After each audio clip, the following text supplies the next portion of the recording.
Welcome to the third video in the series on a path to stability. I'm going to pick right up and move in where we left off. We are actually, if I were subtitling the course, I would call it a path to a more quality life.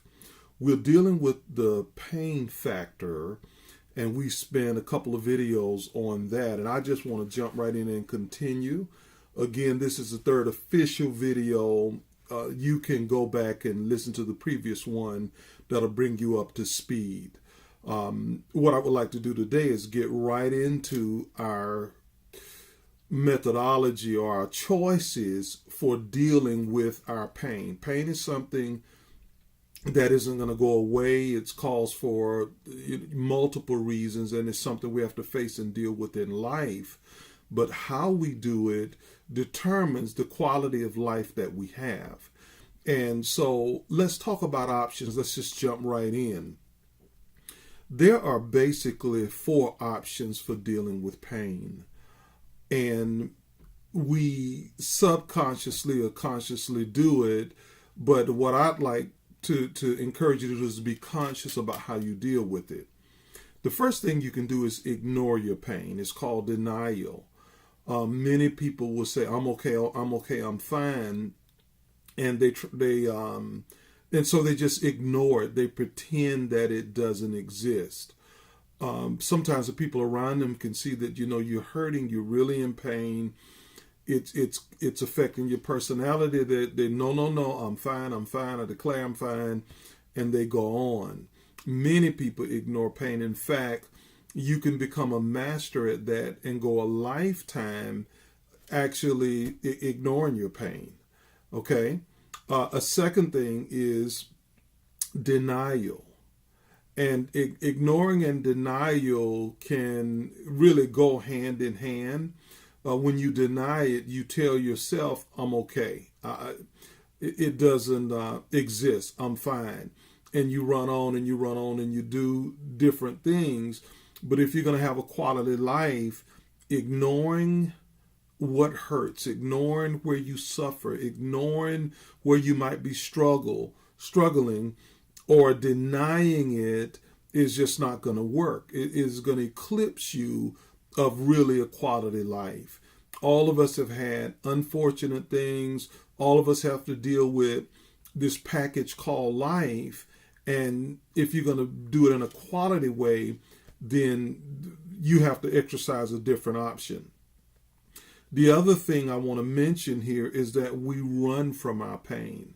And ignoring, denial, and running, you can actually do all three. We try whatever we can to really avoid it, to drown it out.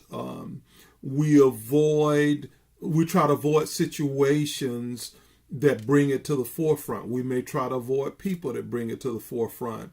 And what it does is that it creates a real dilemma because you really cannot escape it. Actually, pain, suffering in our lives, if we ignore it, if we suppress it, bury it, it may go under the surface for a little while. You may take a good trip to Hawaii, try to forget about it. It goes underneath the surface, but then there are triggers that brings it right back to the forefront, and you're right back where you started again. And that leads me into a thought that's important, that many people are busy administering pain medication. They try to medicate their own pain. How do they do that? Sometimes it winds up with substance abuse, alcoholism. Sometimes it winds up with behavior that wouldn't be considered normal, that may put you at risk in certain ways. Sometimes people will do it in immorality and other areas. And all of that is an effort to medicate pain. Sometimes when people go into relationships, they're doomed to fail from the beginning because that person, love has little to do with it. That person medicates their pain. Excuse me, they make them feel good temporarily. They provide some temporary relief, but again, it resurfaces and it comes back. So what do we do? What is the proper response? The one thing that I recommend and that I've used in my own life and people that I've worked with and supported is you have to understand your pain. You have to understand it. With any problem that you have in life, the first thing you have to do is get a good understanding of the problem before you try to solve it, before you try to come up with solutions and start doing things. You have to understand what you're dealing with. And so I think it's important that you understand your pain. And in order to do that, you've got to be willing to face it. We have to be honest with ourselves, honest about what we've gone through, honest about what we really feel and about where we are, because understanding pain is the first step really in beginning to transform it so that we can live our lives and we can do the things that we're supposed to do, the things that we really desire to do. So you have to really face it. And having said that, let me segue into the last part of this video. Something that I touched in a previous video is that one of the ways you can do that is to experience a calming effect in your life. You have to be able to, we have our thoughts, our emotions, our fears, our doubts. All these things are running rampant, and we're processing as we're moving and dealing with various things, and it can be very, very challenging. And so one of the first things we have to do is have a calming effect.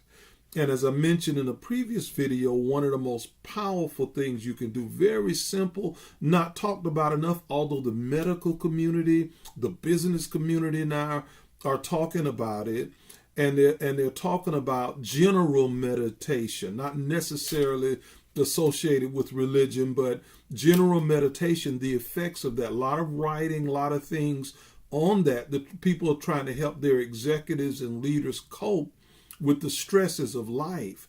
And so awareness of your breathing, and I've said this before, when you stop and you settle and you calm down and you follow your breath and you pay attention to your breath, you breathe in, you breathe out, in, out. What that does is that has a calming effect on your life. It is really amazing. We don't pay attention to our breathing, even though we do it all the time. We breathe all the time. And what that does is that begins to change the dynamics of what's going on inwardly in your life.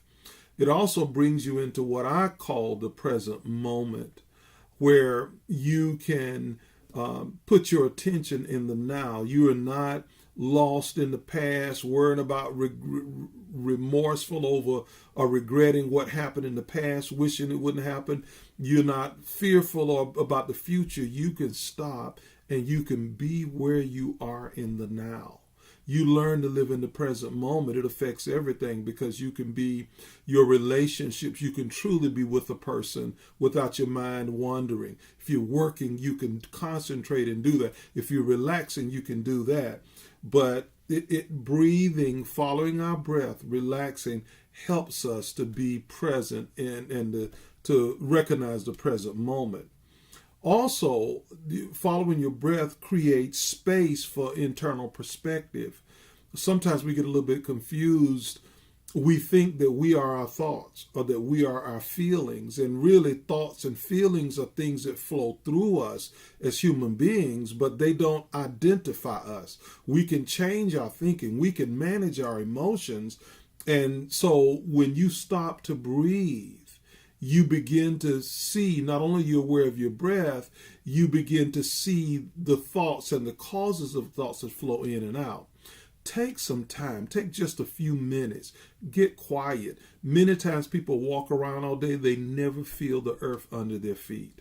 They're so absent from being focused on what's really going on.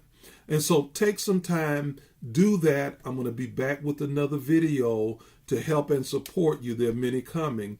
Thank you for tuning in. My website is rogerckelly.com, and I'll post that, and there'll be several other things for you. Have a great day. We'll see you in the next video. Thank you.